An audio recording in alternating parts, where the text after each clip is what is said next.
Halo teman-teman, jadi pada video kali ini kita akan belajar mengenai salah satu contoh soal gerak parabola, gerak proyektil atau bisa disebut juga gerak peluru. Oke, langsung saja ya. Lendra sedang bermain bola dan dia menendang sebuah bola dengan sudut elevasi 45 derajat. Bola jatuh tepat 10 meter di depan Lendra. Tentukan kecepatan awal dari bola yang ditendang. Kalau seperti ini, kita harus tuliskan apa aja yang ada di dalam soal. Pertama, sudut elevasinya 45 derajat. Setelah itu apa lagi? Tepat 10 meter di depan Lendra. Ininya jatuh, bolanya jatuh. Kalau bolanya jatuh, kita bayangkan nih di sini ada seorang Lendra sedang menendang bola ya. Menendang bola terus kalau menendang bola pasti gerakannya melambung tinggi atau disebutnya gerak seperti gerak peluru kan. Bayangkan ya, kalian bisa mungkin membayangkannya. Nah, sorry, ini seperti ini mungkin tanahnya agak ini ya curam gitu, agak berbeda bentuknya. Nah, lalu di sini dikasih tahu bahwa jaraknya itu dia bolanya berhenti di tepat 10 meter di depannya Lendra gini. Berarti seperti ini. Kalau 10 meter artinya ini bisa dibilang perpindahannya ya, perpindahan bolanya atau bisa disebut S 10 meter. Oke, jadi di sini ada 10 meter. Lalu di sini pertanyaannya apa? Kecepatan awal. Nah, kecepatan awal bisa kita tuliskan V0. V0 atau mungkin ada teman-teman yang menggunakan U ya. Ini sama aja. Oke. Nah, karena kita mencari V0 dan di sini sudah diketahui S, theta. Jadi, manakah rumus yang harus kita gunakan gitu ya? Jadi kan banyak rumus, tapi yang rumus yang cocok di rumus ini adalah yang ini. Kalian ingat gak? Kalau V itu kan S per T. Maka untuk jarak itu adalah V kali T. Nah, intinya yang akan kita gunakan rumusnya dari sumbernya dari rumus ini. Nah, rumusnya seperti ini. S maksimum, ini rumus populer ya di penyelesaian gerak parabola. Seperti ini, 2 alfa atau theta biasanya. Alfa atau theta itu menunjukkan suatu sudut yang digunakan di dalam suatu problem atau masalah soalnya. Oke, nah seperti ini ya teman-teman. Karena di sini ada berapa besaran? V0, lalu sudutnya dan S-nya. Oke, tepat ya seperti yang dalam soal. Kita masukin aja langsung 10 meter jaraknya, lalu kecepatannya yang kita cari, dan ini sin 2 dan alfanya kita ubah jadi 45 derajat. Kalau seperti ini kita harus kalikan, dan gravitasinya kalau di sini nilainya tepat ya 10, 20 gak ada koma-koma, artinya dia pasti pakai yang 10 meter per second kuadrat ya, gravitasi 10 per second kuadrat. Oke, di sini ada 10. Ini ada 10 juga di bawah. V0-nya kita tulis 2 kali 45, 90 derajat. Ini kita bisa pindah 10 kali 10 jadi 100. V0 kuadrat. Nah, sin 90. Kalian apakah udah belajar tentang trigonometri? Jadi sin 90 itu berapa? Sin 90 adalah berapa? Cos 90 adalah sin 90 adalah 1 dan cos 90 adalah 0. Ini harus kalian ingat ya. Jadi sin 90 itu adalah 1. Oke, seperti ini. Setelah itu V0 kuadrat dikali 1 V0 kuadrat dengan 100. Karena kita mau nyari V0-nya aja, kita akarkan 100-nya kuadrat menjadi akar dan menjadi 10 meter per second kuadrat. Apakah ada jawabannya? Sorry, bukan kuadrat ya, karena ini kecepatan. Meter per second saja, seperti ini. Nah, mungkin ada teman-teman yang penasaran dari manakah asalnya rumus ini. Kenapa tadi saya bilang rumusnya berasal dari rumus ini.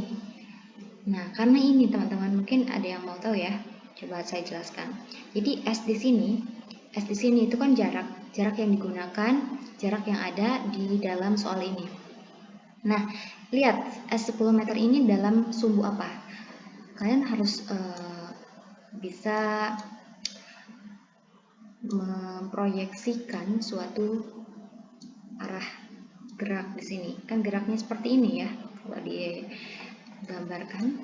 Nah, kalau ada gerakan arahnya seperti ini, dia pasti ke kanan serta ke atas. Berarti ada gerakan X-nya, ada gerakan dalam sumbu Y-nya. Berarti di sini ketika ada gerakan pasti dia ada kecepatan. Kecepatannya untuk yang di sini kan V0 X dan untuk yang ke atas V0 Y. Oke, seperti itu. Nah, di sini jaraknya kita menggunakan jarak yang ada di sumbu X aja, khusus sumbu X. Ya, sumbu X saja nih.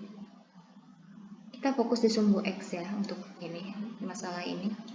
So, kita lanjut ya. Jadi S-nya S, X. Kenapa harus pakai X? Karena di sini di parabola itu ada dua sumbu agar lebih fokus dan betul gitu. Lalu untuk kecepatannya berarti pakai yang mana? Yang arahnya ke sumbu X juga, V0 X. Lalu dikali T-nya. Nah, T ini adalah waktu bola melambung dari titik sini ke titik akhir. Itu waktunya berapa? Nah, kalau dilihat-lihat, parabola itu kan kita bisa belah dua. Dan bisa menjadi seperti ini, 1 dan 2 ya. Artinya kan berarti sama ya. Waktu dari titik sini ke sini, dari sini ke sini sama. Sedangkan di parabola ini waktu tempuh dari titik awal ke titik yang terpuncak, yang puncak ini itu adalah T sama dengan V0 sin theta per gravitasi. Berarti kalau ada dua, ya tinggal kalian kalikan saja T. T-nya 2 kali, 2T. Jadinya 2 kali V0 sin theta per gravitasi. Seperti ini. Nah, berarti 2 V0 sin theta per gravitasi ini untuk T yang akan kita gunakan di rumus ini. So, kita coba masukin ya. Jadi, T-nya kita ganti jadi 2 V0 sin theta per gravitasi. Setelah itu, kita coba uraikan. V0 X tadi, nah di sini ada theta, teman-teman. Harus ingat, kalau ada theta, pasti dia menggunakan sin konstan ya. Jadi untuk X ini, sumbu X yang ada sudutnya, kita gunakan V0 cos theta. Dan untuk yang arahnya sumbu Y, itu adalah, V0 sin theta. Jadi untuk V0 X, pakai yang mana? V0 cos theta ya. Dikalikan, oke, 2 V0 sin theta per gravitasi. Oke, di sini ada variabel yang sama, ini kita bisa gabungkan. V0 kali V0 berarti V0 kuadrat. Oke. Cos theta, ini ada 2, biasanya angka di depan dulu. 2, cos theta dikali sin theta. Cos theta dikali sin theta per gravitasi. Nah, teman-teman yang pernah belajar trigonometri, pastinya sudah pernah belajar ya. Ada beberapa rumus yang digunakan di dalam trigonometri. Jadi 2 cos theta sin theta itu sama dengan, jadi gini, 2 cos theta atau sin theta atau 2 sin theta cos theta itu sama aja dengan sin 2 theta. Seperti itu teman-teman. Jadi kita ubah menjadi sin 2 theta. V0 kuadrat sin 2 theta per gravitasi. Jadi inilah rumus yang kita gunakan ketika kita mau mencari jarak terjauh atau jarak maksimum atau jarak yang udah ada di dalam soal, dan kita pakai rumus ini. Berarti Sx sama dengan V0 kuadrat sin 2 theta per gravitasi. Seperti itu teman-teman. Terima kasih banyak atas perhatiannya. Next kita bahas soal lainnya.